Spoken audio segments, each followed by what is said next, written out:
श्रील प्रभुपाद लीलामृत प्रकरण 13 butter Pennsylvania प्रथम परिचय की भूमि। स्टेशन से झूमती हुई बस बाहर निकलकर मध्यवर्ती मैनहट्टन के दिन के प्रकाश में आई और आकाशचुंबी प्रासादों की छाया में जनसमूह ट्रक और मोटर कारों से सकुल डामर की सकड़ों के गुजरती हुई लिकन टनल की ओर बढ़ चली। बस सुरंग में प्रविष्ट हुई और हडसन नदी की दूसरी और जर्सी पर जा निकली। न्यू जर्सी टर्नपाइक क्षेत्र की तेल की विशाल टंकियों और इधर उधर फैली हुई तेल शोधक कारखानाओं से होती हुई वो आगे बढ़ती रही। मैनहट्टन का क्षितिज बाईं ओर था। हर दिशा में 3 लेन वाली सड़कों पर 60 मील प्रति घंटे की गति से यातायात चालू था। दाहिनी ओर न्यूयॉर्क का हवाई अड्डा आया, जहां जेट विमान जमीन पर खड़े दिखाई दे रहे थे। फौलादी खंभों के बीच बिजली के तार आकाश की ओर फैले थे। प्रभुपाद ने ऐसा विराट दृश्य इसके पहले कभी नहीं देखा था। अब वो प्रत्यक्ष देख रहे थे कि अमेरिका की संस्कृति इंद्रियों की आधिकारिक परितुष्टि की उद्दाम कामना पर आधारित थी, और वो दृश्य पागलपन का था। किस महत्वपूर्ण कार्य के लिए ये लोग इधर उधर बेतहाशा भाग दौड़ कर रहे थे। वो विज्ञापन पत्रों पर विज्ञापित उनके दृश्यों को देख रहे थे। सामान्यतया वो कई बार दिल्ली से वृंदावन की यात्रा पर सड़क से गए थे, किंतु सड़क के किनारे इतने अधिक विज्ञापन कभी नहीं थे। कोई यात्री अधिकतर भूदृश्य सड़क के किनारे के नदी, नाले, मंदिर, घर और खेतों में काम करते हुए किसान देख सकता था। अधिकतर लोग पैदल चलते थे अथवा बैलगाड़ी या साइकिल से यात्रा करते थे, और वृंदावन में साधारण राहगीर भी एक दूसरे को जय राधे, हरे कृष्ण जैसे भगवान के नामों द्वारा अभिवादन करते थे। अब दिल्ली के बाहर भी बहुत से कारखाने खुले गए थे, किंतु यहाँ जैसा वहाँ कुछ नहीं था।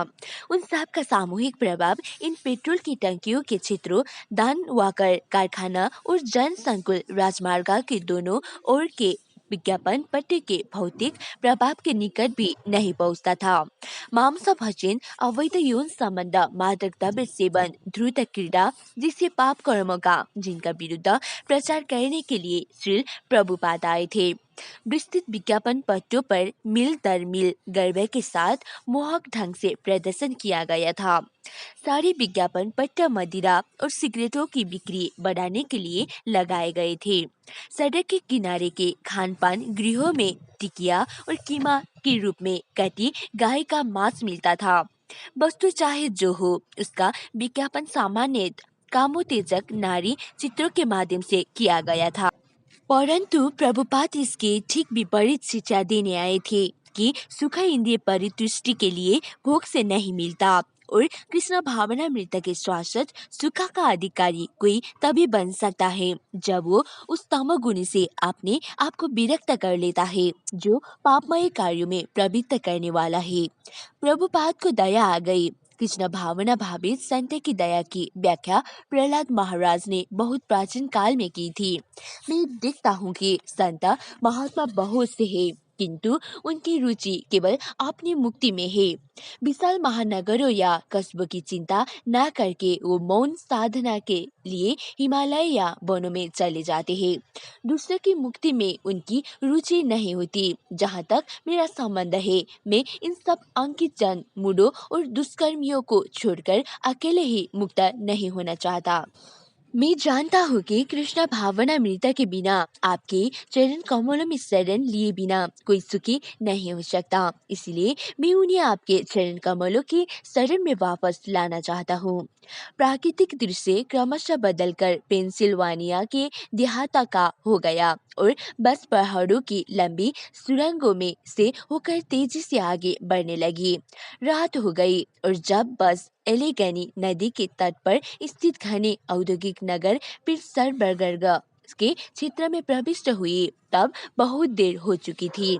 11 बजे के बाद का समय हो चुका था। श्री प्रभुपाद इस्पात मिलों को साफ साफ नहीं देख सके, किंतु उनसे निकलते प्रकाश पुंजों को, कारखानाओं से निकलती आग की ज्वाला को और धुआं निकलती चिमनियों को वो देख सकते थे। नगर में व्याप्त धुंधलेपन के बीच लाखों विद्युत दीपक जगमगा रहे थे। बस अंत में जब अपने गंतव्य पर पहुंची तो आधी रात हो चुकी थी। गोपाल अग्रवाल अपनी पारिवारिक बुलक्स बैगन बस के साथ प्रभुपाद को 1 घंटे की यात्रा की दूरी पर उतर की और स्थित बटलर ले जाने के लिए प्रतीक्षा कर रहे थे। उन्होंने दोनों हाथ जोड़कर और बार बार झुककर स्वागत है स्वामी जी कहते हुए प्रभुपाद को आवेदन किया। ये गोपाल कोई अपनी ओर से नहीं कर रहे थे। उनके पिता जो मथुरा के एक व्यवसायी थे, साधुओं और धार्मिक कार्यों में रुचि रखते थे, उन्होंने अपने पुत्र से स्वामी जी का आतिथ्य करने के लिए अनुरोध किया था। ये कोई पहली बार नहीं था जब गोपाल के पिता ने किसी परिचित साधुओं के लिए अमेरिका जाने की व्यवस्था की थी। उन्होंने अनेक बार गोपाल के पास जमानती कागज हस्ताक्षर के लिए भेजे थे और गोपाल ने हर बार उनकी आज्ञा का पालन किया था, किंतु कभी भी उनका कोई परिणाम नहीं निकल था।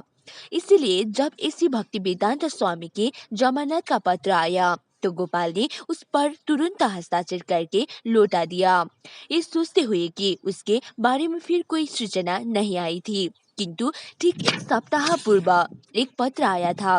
शैली अग्रवाल ने उसे खोला था और सतर्कता पूर्वक अपने पति को बुलाकर कहा था, प्रिय बैठ जाओ और सुनो, स्वामी जी आ रहे हैं। प्रभुपाद ने अपना फोटो भी संलग्न कर दिया था जिससे उन्हें पहचानने में भूल ना हो। अग्रवाल दंपति ने उस फोटो को जिज्ञासा पूर्वक देखा था। गोपाल ने कहा था वहाँ उन्हें पहचानने में कोई भूल नहीं होगी।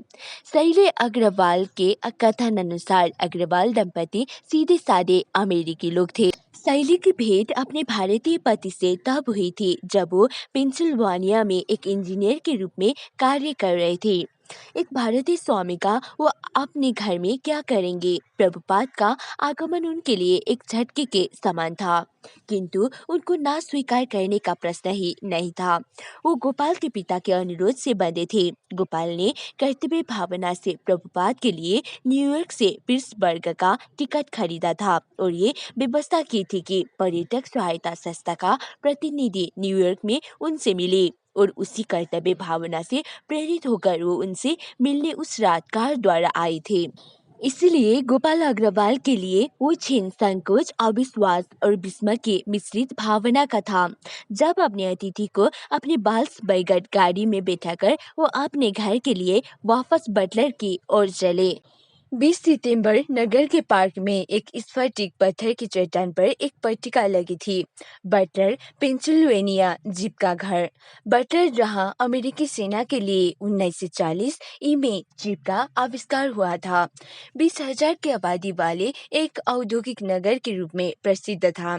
वो तेल, कोयल, गैस और चूने के पत्थर वाले क्षेत्र के मध्य पहाड़ियों में बसा था। प्लेट सीसी रेल लाइन पर चलने वाली गाड़ियां, रेफ्रिजरेटर, तेल के उपकरण और रबर के सामान बनाने वाले कारखाने वहां के मुख्य धंधे थे। उनके स्थानिक श्रमिकों में से 90% अमेरिकन थे। परंपरा से वो ईसाई धर्मानुयायी थे, अधिकतर प्रोटेस्टेंट और कुछ कैथोलिक थे। बाद के वर्षों में कुछ यहूदी पूजा घर भी बन गए थे, किंतु उस समय वहाँ हिंदू धर्मानुयायी बिल्कुल नहीं थे। गोपाल अग्रवाल पहले भारतीय थे जो बटलर में आकर बसे थे। जब वाल्स बैगन कस्बे में पहुंचे उसी समय भोर पूर्व की हवा उष्ण और मनी थी।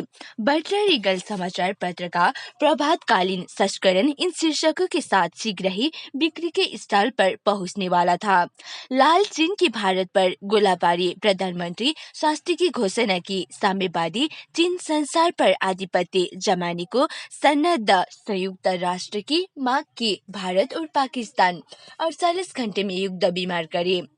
श्री प्रभुपाद अग्रवाल के घर स्टर्लिंग अपार्टमेंट 4 बजे सवेरे पहुंच गए और गोपाल ने उनसे सोफे पर सोने का अनुरोध किया। कस्बे में स्थित अग्रवाल के घर में एक छोटा सा रहने का कमरा था, एक भोजन कक्ष था, एक रसोई घर था, एक स्नान कक्ष था और सीढ़ी के ऊपर 2 शयन कक्ष थे। इस मकान में वो अपने 2 छोटे बच्चे के साथ रहते थे। अग्रवाल दंपति को बटलर में रहते हुए कुछ वर्ष हो चुके थे और वो वहाँ के उच्च सामाजिक मंडल में अपने आप को सुप्रतिष्ठित अनुभव करने लगे थे। क्योंकि उनके घर में स्थान का संकोच था, इसलिए उन्होंने निर्णय लिया कि अच्छा होगा कि स्वामी जी के लिए YMCA में एक कमरा ले लिया जाए, जहाँ से वो दिन के समय उनसे मिलने आया करे। वास्तव में कठिनाई स्थान के कारण नहीं, प्रत्युत स्वयं स्वामी जी के कारण थी। बटलर के परिवेश में स्वामी जी का मेल कैसे बैठेगा?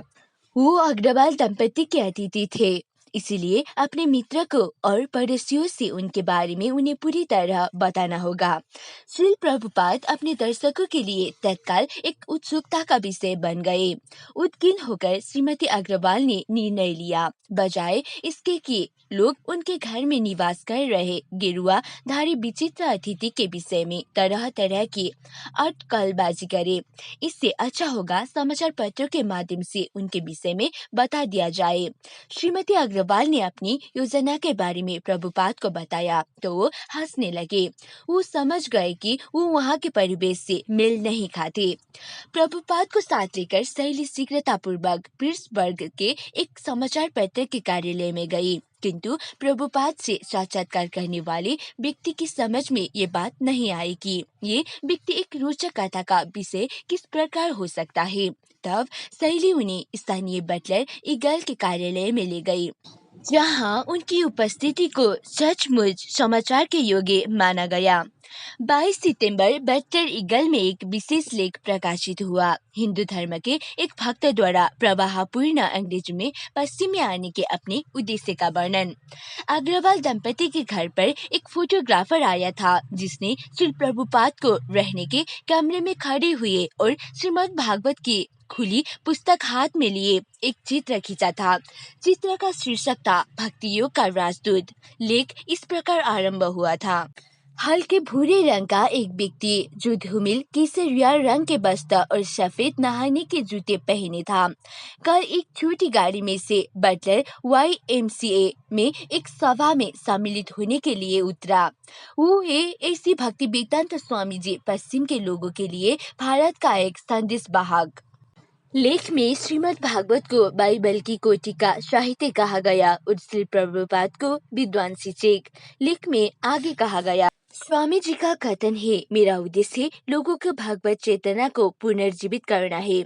ईश्वर सहस्त्र रूपों में दिखाई देने वाले सभी जीवों का परम पिता है। उनका कहना है, विकास की प्रक्रिया में मनुष्य जीवन एक पूर्णता की स्थिति है। यदि हम उस संदेश की उपेक्षा करते हैं तो हमें विकास की प्रक्रिया से फिर से गुजरना होगा। उनका विश्वास है, भक्ति वेदांत एक साधु की तरह रहते हैं और किसी स्त्री को अपना भोजन नहीं छूने देते।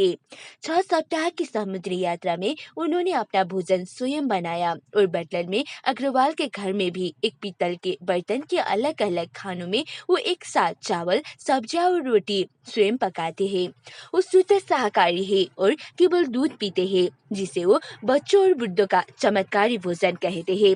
वो कहते हैं कि यदि अमेरिका के लोग अपने आध्यात्मिक जीवन पर अधिक ध्यान दे तो वो बहुत अधिक सुखी हो सकते हैं।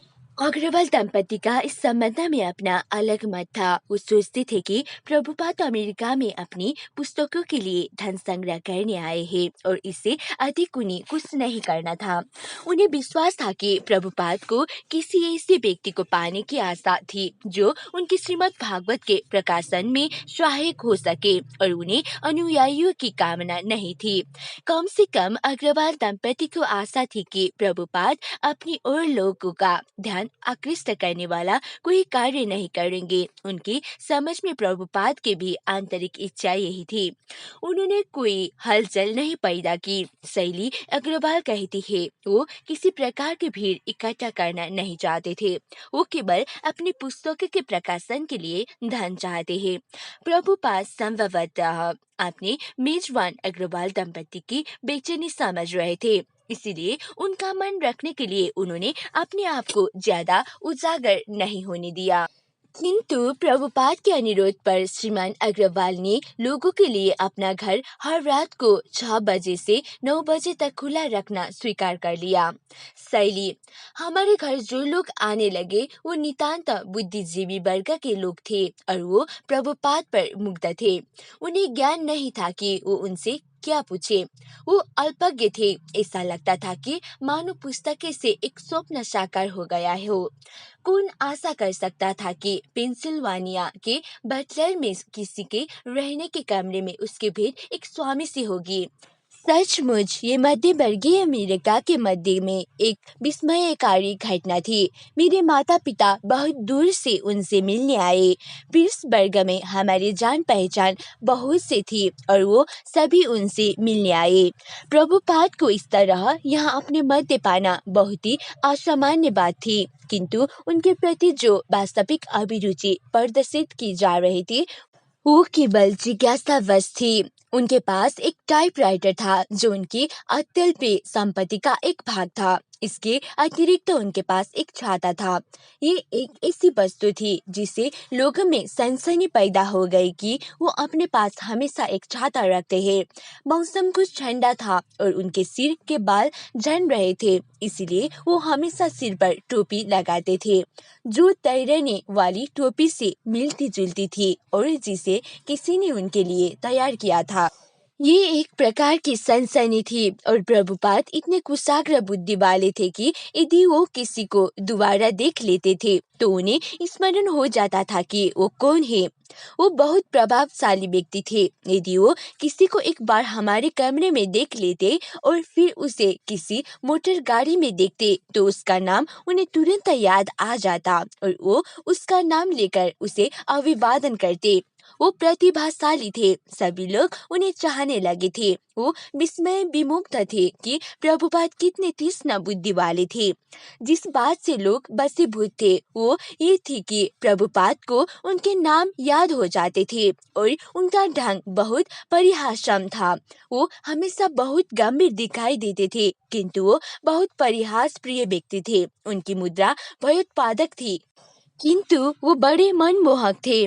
मेरे जीवन में वो मुझे सबसे सरल अतिथि मिले थे, क्योंकि जब मैं उन्हें समय नहीं दे पाती थी तो वो कीर्तन में लग जाते थे और मैं जानती थी कि उसमें वो पूर्णतया प्रसन्न थे। जब मैं उनसे बातों में ना लग पाती थी तब वो कीर्तन में तल्लीन हो जाते थे। वो कितने सरल थे। मुझे मालूम था कि वो कभी उबरते नहीं थे। उनके हमारे पास रहने का कारण मुझे किसी तरह का दबाव या तनाव नहीं था। वो इतने सरल थे कि जब मैं अपने बच्चों की देखभाल में लगती तब वो कीर्तन में लग जाते थे। ये उनकी कितनी महानता थी। जब मुझे घर के कामकाज में लगना पड़ता तब वो प्रसन्नता पूर्वक कीर्तन में लग जाते। वो बहुत अच्छे अतिथि थे। जब लोग उनसे मिलने आते तो वो हमेशा सिगरेट पीते रहते, किंतु प्रभुपाद कहते इस पर ध्यान ना दो, इसके बारे में कुछ ना सोचो। वो हमेशा यही कहते इसके बारे में कुछ ना सोचो, क्योंकि वो जानते थे कि हम उनसे भिन्न है। मैं उनके सामने कभी सिगरेट ना पीती। मुझे मालूम था कि मुझे आशा नहीं की जाती कि मैं गोपाल के पिता की उपस्थिति में सिगरेट पीऊंगी।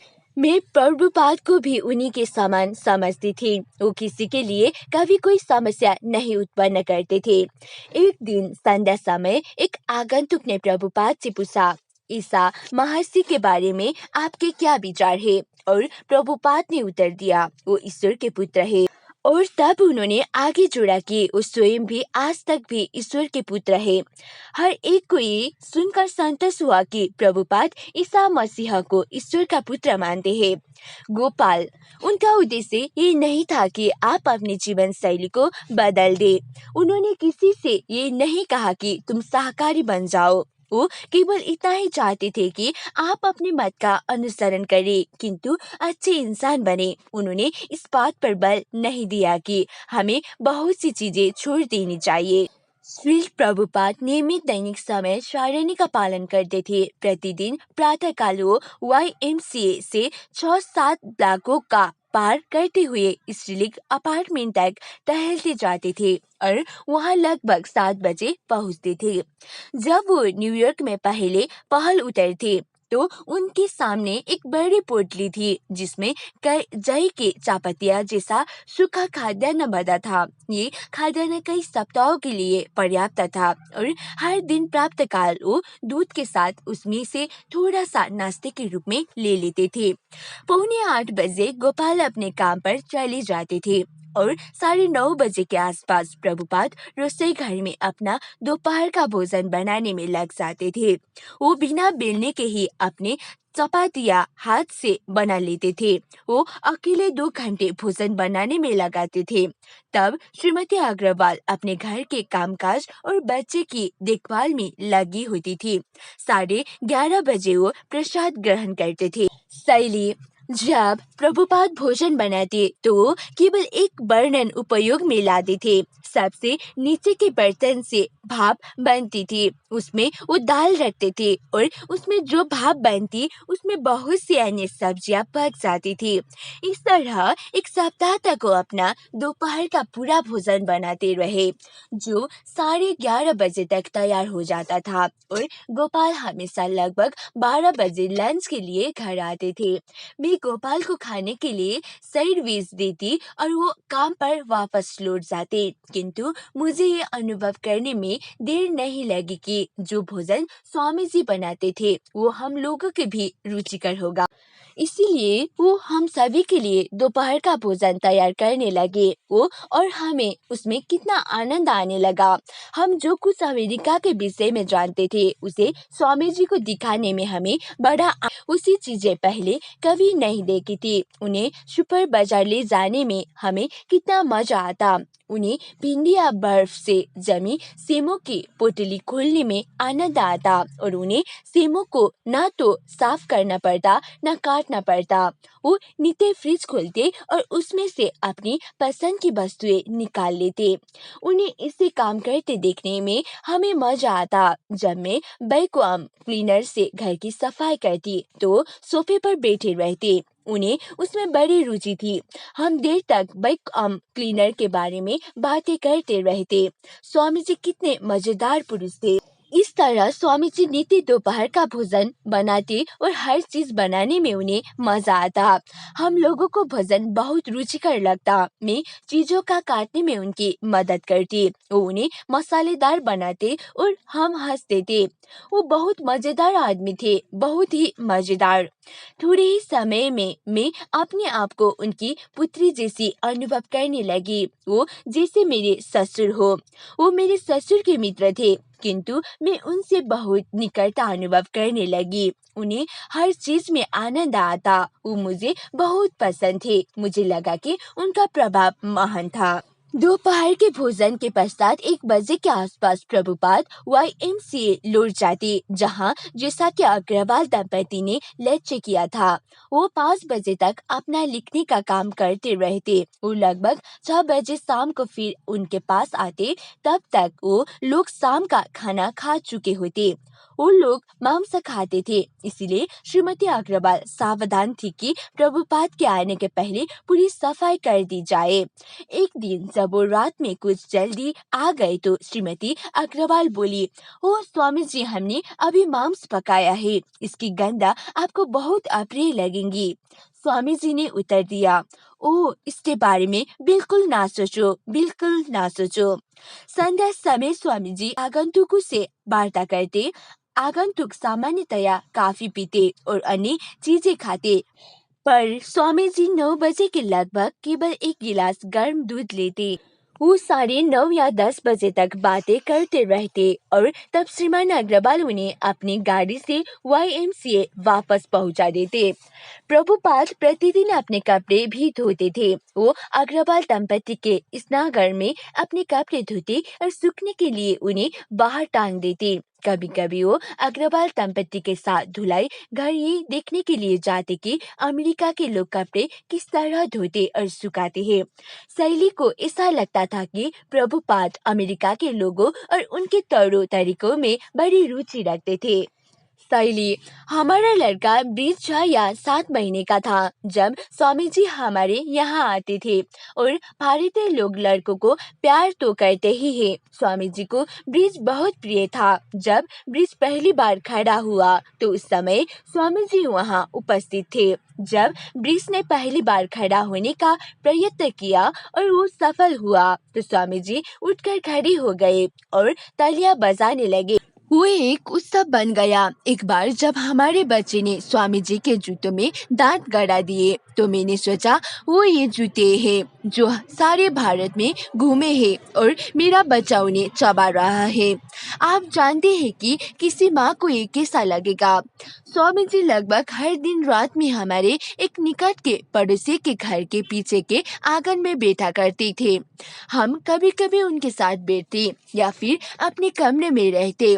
एक बार हमारी छोटी लड़की पामिला को, जो उस समय केवल 3 वर्ष की थी, विचित्र बात सूझी। मैं उसे सड़ी स्कूल ले जाया करती थी और वहाँ उसे ईसा मसीह के बारे में कुछ जानकारी हो गई। तब से जब वो स्वामी जी को उनके गिरे हुए बस्तों में देखती तो वो उन्हें स्वामी ईसा मसीह कहती। एक बार हम लोग को इसका पता चला कि वो क्या कह रहे हैं। उनसे उन्हें स्वामी जिसका कहकर पुकारा। स्वामी जी मुस्कुराए और बोले, ये छोटी बच्ची इन सब का मार्गदर्शन करेगी। ये कितना मजेदार था। प्रभुपाद स्थानीय समाज के विभिन्न समुदाय के सामने भाषण देते। अक्टूबर के आरंभ में उन्होंने लायशे क्लब में भाषण दिया और वहां से एक अधिकृत प्रमाण पत्र प्राप्त किया। ज्ञापित किया जाता है कि ऐसे भक्ति वेदांत स्वामी बटल पेंसिल्वानिया के लायशे क्लब के अतिथि थे। उनकी सेवाओं की सराहना की अभिव्यक्ति स्वरूप क्लब की ओर से आभार पत्र अर्पित किया जाता है। स्वामी जी ने पेंसिल्वानिया के हरमन में वाई और सेंट फाइडेलिस मिशनरी कॉलेज में भी भाषण दिया। अग्रवाल दंपति के निवास पर आगंतुकों के समक्ष तो नियमित रूप से भाषण देते रहते थे।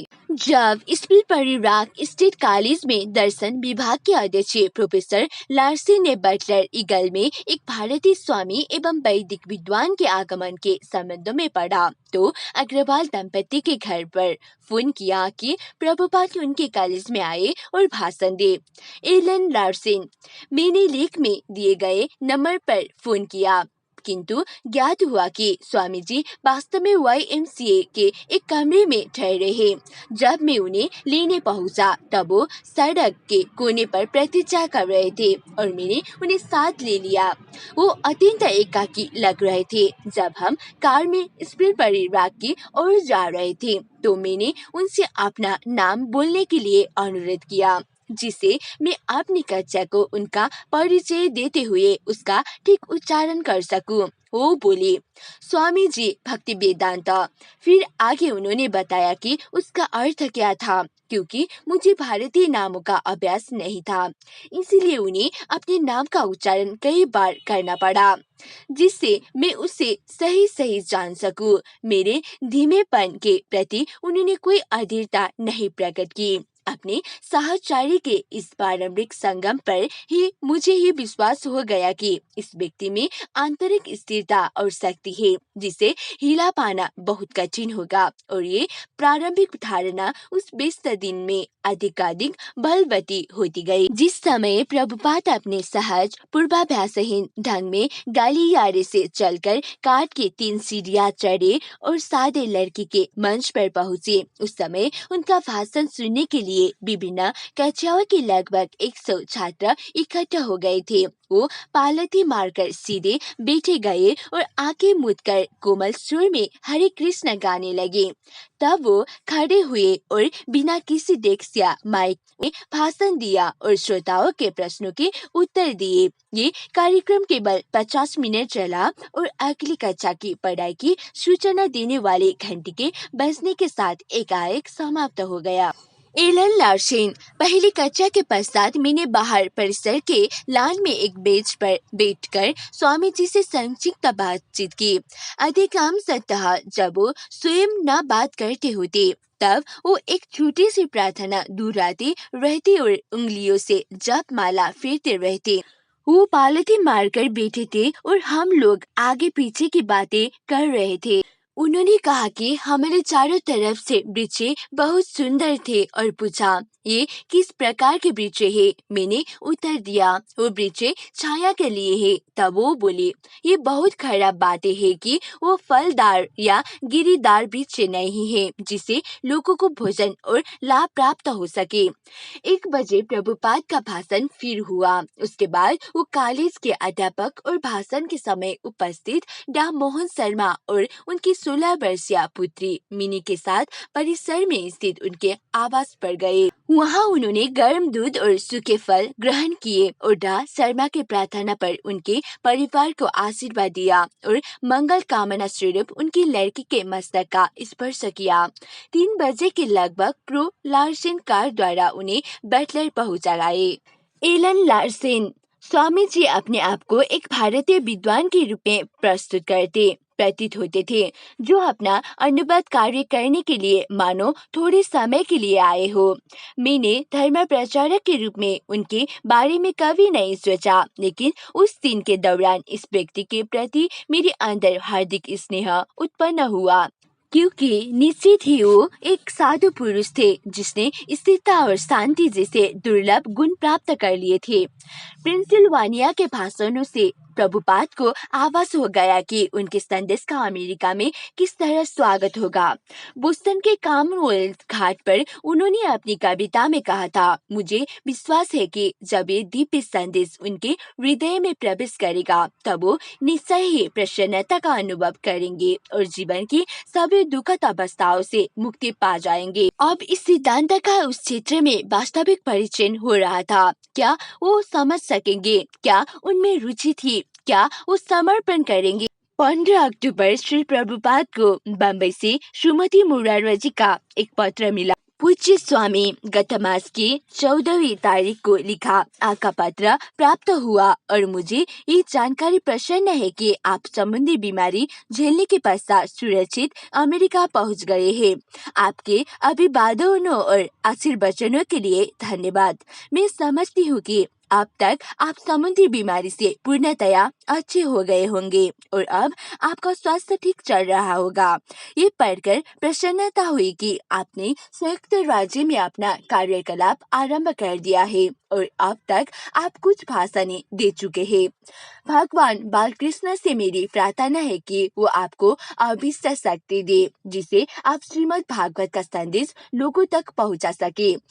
मुझे लगता है कि आपको वहाँ बीमारी से पूर्णतया स्वस्थ होने तक रुकना चाहिए और अपना लक्ष्य प्राप्त करने के बाद ही वहाँ से वापस आना चाहिए। यहाँ सब कुछ सामान्य है। सादर आपकी शुभेच्छु, सुमति मुरारजी। भूपात को पत्र के अंतिम पंक्ति विशेष महत्वपूर्ण लगी। उनके शुभेच्छुक उनसे आग्रह कर रहे थे कि वो अमेरिका में अपने उद्देश्य पूर्ति तक रुके। न्यूयॉर्क के आप्रवासी अधिकारियों को उन्होंने बताया था कि वो अमेरिका में 2 महीने रुकेंगे।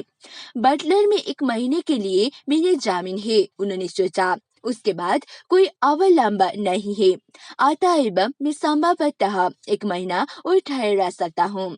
इस तरह उन्होंने 2 महीने कहा था, किंतु सुमति मोरारजी उनके ठहरे रहने पर जोर दे रही थी। उन्होंने देख लिया था कि अमेरिका के निवासियों को धर्मोपदेश देने की संभावनाएं अच्छी थी, किंतु उन्हें लगा कि उन्हें भारत से सहायता की आवश्यकता होगी। जो भी हो, उन्होंने बटलर में काफी समय व्यतीत कर लिया था और अमेरिका में रुकने के लिए अब उनके पास केवल 1 महीने शेष था। इसलिए उन्होंने निर्णय लिया कि इसके पहले कि उनका समय पूरा हो जाए, वो न्यूयॉर्क नगर जाएंगे और वहां धर्म प्रचार करने का प्रयास करेंगे। किंतु इसके पहले वो फिलाडेल्फिया जाना चाहते थे, जहां उन्होंने पेंसिल्वानिया विश्वविद्यालय के एक संस्कृत प्राचार्य डा नॉर्मन ब्राउन से मिलने की व्यवस्था की थी।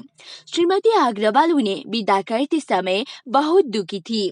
सहेली, 1 महीने बाद मैं स्वामी जी को सचमुच चाहने लगी थी। मैं अपने आप को एक तरह से सुरक्षित अनुभव करने लगी और वो फिलाडेल्फिया जाने की इच्छा प्रकट करने लगे, किंतु मैं सोच भी नहीं सकती थी और ये बात मैंने उन्हें बताई कि वो 2 दिन के लिए फिलाडेल्फिया जाएंगे। वो वहाँ भाषण देने जा रहे थे और वहाँ से फिर न्यूयॉर्क। किंतु न्यूयॉर्क में वो किसी को नहीं जानते थे। यदि फिलाडेल्फिया में कुछ नहीं हुआ तो वो न्यूयॉर्क जाएंगे, किंतु वहाँ भी तो उनका कोई नहीं है।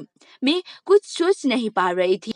इस कल्पना से मैं व्यथित हो उठी। मुझे वो रात याद है जब वो 2 बजे प्राप्त विदा हो रहे थे। मुझे याद है कि मैं वहाँ तब तक बैठी रही जब तक स्वामी जी प्रतीक्षा करते रहे कि गोपाल उन्हें बस पर चढ़ाने के लिए पिट्सबर्ग ले जाए। गोपाल ने कुछ रेस गाड़ी की व्यवस्था की और मुझे स्वामी जी को उनका ये समझना याद है कि किस तरह चित्र में सिक्के डालकर वो बस स्टेशन पर स्नान कर सकते थे, कारण स्वामी जी दिन में कई बार स्नान करते थे। गोपाल ने उन्हें बताया कि ये कैसे किया जाता है और न्यूयॉर्क में स्वचालित यंत्रों के विषय में भी उसने उन्हें बताया। उसने उन्हें समझाया कि न्यूयॉर्क में वो क्या खा सकते थे और क्या नहीं। गोपाल ने एक थैली में रखकर ये सिक्के दिए और इसके साथ ही वो हमें से विदा हुए हो गए। सन्यासी के रूप में प्रभुपाद को एक स्थान पर रहने और फिर से छोड़कर दूसरे स्थान को जाने का अभ्यास हो गया था। एक भिक्षु धर्म प्रचारक के रूप में उन्हें बटलर YMCA का शांत जीवन परित्याग करने में किसी प्रकार की मनोव्यथा की अनुभूति नहीं हो रही थी और उन्हें उस घरेलू आवास से कोई आसक्ति नहीं थी जहाँ वो भोजन बनाया करते थे और शैली अग्रवाल से बैकअम क्लीनर फ्रोजन बर्फ में जमे हुए खाद्यान्नों और अमेरिकी जीवन विधियों के बारे में बातें करते थे। किंतु वो बटलर क्यों गए थे और वो न्यूयॉर्क क्यों जा रहे थे? वो इसे कृष्ण का अनुग्रह मानते थे। कृष्ण का सच्चा भक्त होने के नाते वो अपने आप को कृष्ण भावनामृत के वितरण का एक साधन बनना चाहते थे।